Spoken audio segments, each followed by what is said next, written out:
Girls, so we're going to start our chapter 14.3 called collecting data. So remember our process that we talk about the statistical process. So today we're going to focus on the second step that is about organizing data, okay? The most common methods to organize data are frequency tables, dot plots, stem and leaf plots, and back-to-back stem leaf plots. The first three ones, the ones that are in blue in here, we're going to be covering today. This one we're going to be covering later on in another video, okay, in another lesson. So that's not part of this video set of videos that I'm going to be creating. But the first thing that I want us to think is which type of, like which method can I use which type of data. So let's remember that we have categorical data and numerical data. So frequency tables and dot plots can be used for both, for numerical and categorical. Categorical and numerical data. And stem and leaf plots and back-to-back stem leaf plots can be used only with numerical data. Okay, wonderful. So now let's start first by defining what a frequency table is. So a frequency table is a table that shows events and show how many times those events occur.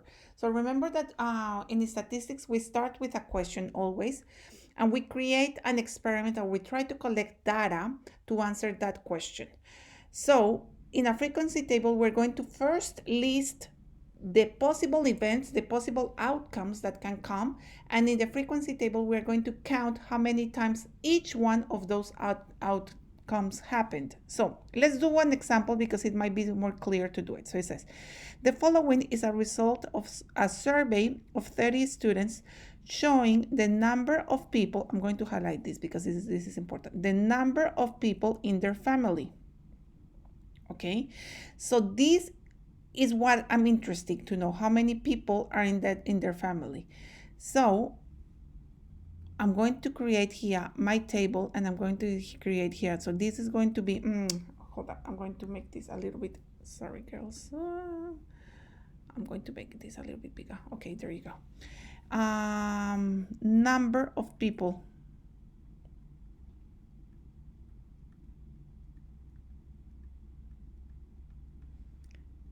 In a family. That's the events that I'm going to have here, okay? Then in the second one, I'm going to do a tally that is going to help me to count. And in the third column, I'm going to put the frequency. So how many times each one of those events happened. So let's look at here at my results. So the first result that I have is a 2. So that means that someone was asked and they asked how many people lives at your home and they say 2 people. Okay, so I'm going to put this one. That's an event. 2 is an event. It's something that happened. It's a result of that survey, okay?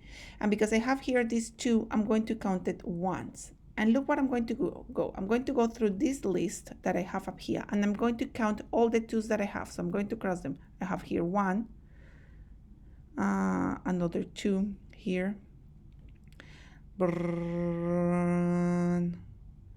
another 2, and that's it. I didn't see any more 2s. Okay, good. Now I have a 4. I'm not going to write in immediately 4 because I'm going to put an order here. I just want to see, I do have a 3 here. So I'm going to use with the 3 first. So I'm going to count 3s now. So here I have a 3, another 3,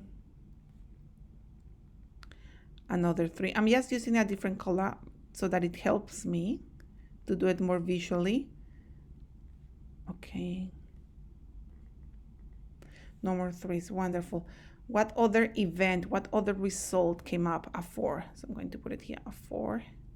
Okay, a 4 here. So the first 4, and then another 4, and another one, and another one, and another one. Una, dos, tres, cuatro. Oh, this one should be, okay.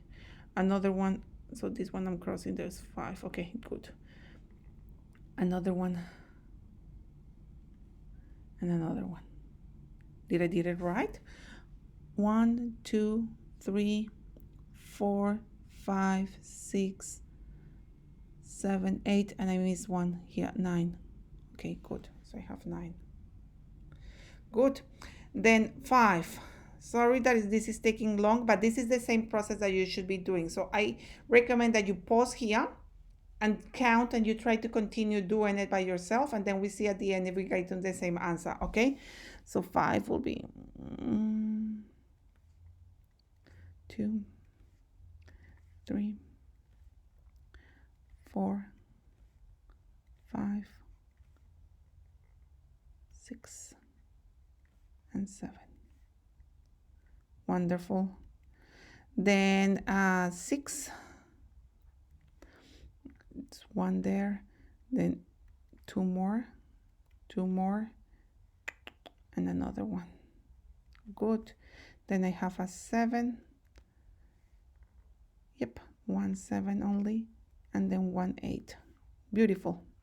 So now I'm going to count how many people I have in this. So how many people, when I have 2 people, how many times does this event occur? It occurs 3 times.